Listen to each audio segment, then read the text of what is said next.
Pilipinas, pasok sa listahan ng mga pinakatiwaling bansa sa Southeast Asia. Ikatlo na ang bansa sa mga may pinakamababang marka sa talamak na korupsyon.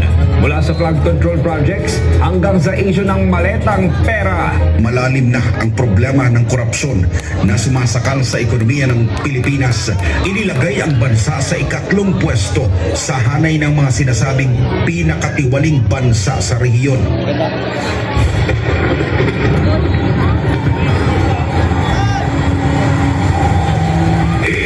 Kulong na yan, mga kurakot! Kulong na yan, mga kurakot! Kulong na yan, mga kurakot! Kulong na yan! Isigaw mo! Katotohanan! Isigaw mo! Pilipinas gising! Huwag na tayo magbibigyan ng isang buwan! Isigaw mo! Katotohanan! Isigaw mo! Pilipinas gising! Huwag na tayo magbibigyan ng isang buwan!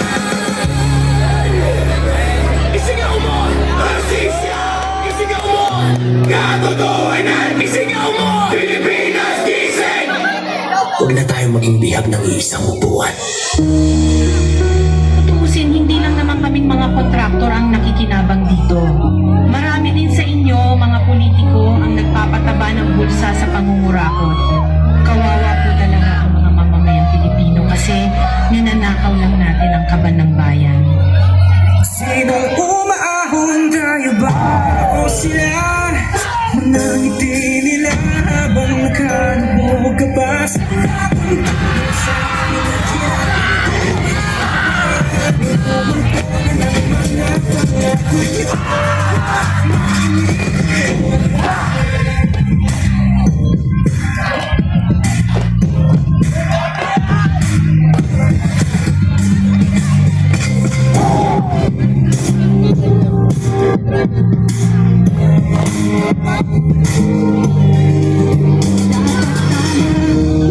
Ang totoo, may hati-hati yan mula sa pinakamataas hanggang sa mga nasa gilid lang ng sistema. Sa patuloy na pagdinig sa Senado sa mga di umano kinurakot na proyekto ng gobyerno. 191 projects. Dapat tama, tinatama batin natin ginagawa paulit-ulit na lang na ito ang bakit sila. Simula, bakit walang natatapos sa atras sa pati. Lagi tunog ng swelas ng sapatos. Ilang beses na ako, ilang beses na ako. Pati natin subukan at tulungan at umakot. Umahagi sa bigat na matagal na natin pasagpatayan na sama-sama natin mananalig. Ay mas maayos na bukas para sa ating mga anak. Ang unang hakbang ipiliin ang tamang nakatatak na pangalan sa paloka. Huwag na tayong magpautol na sa ating kapatid. Sa pwesto hindi ka nakilala at pagsilip sa lahat natin may panahon matagal na matagal. Hindi tayo kumbinsido, wag na natin dapat Huwag ninyong ipakita sa publiko na malinis kayo dahil sa bawat proyekto may kapalit na porsyento para sa inyong mga opisina. Tingnan ninyo rin ang mga pangalan na nakaupo ngayon at lalo na sa mismong mga napapalakad ng gobyerno.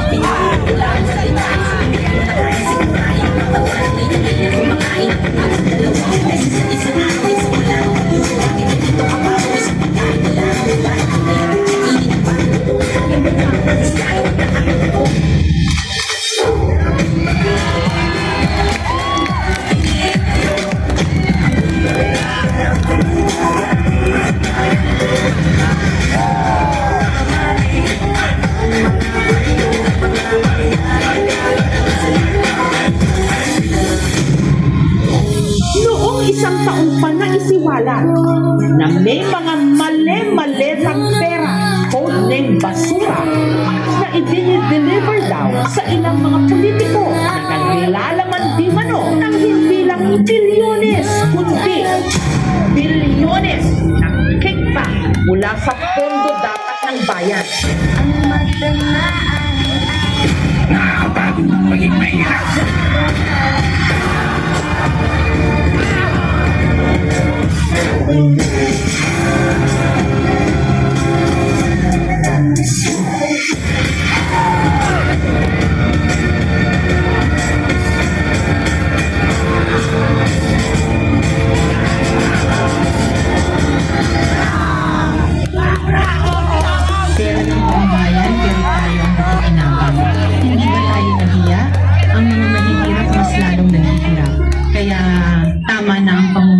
natin.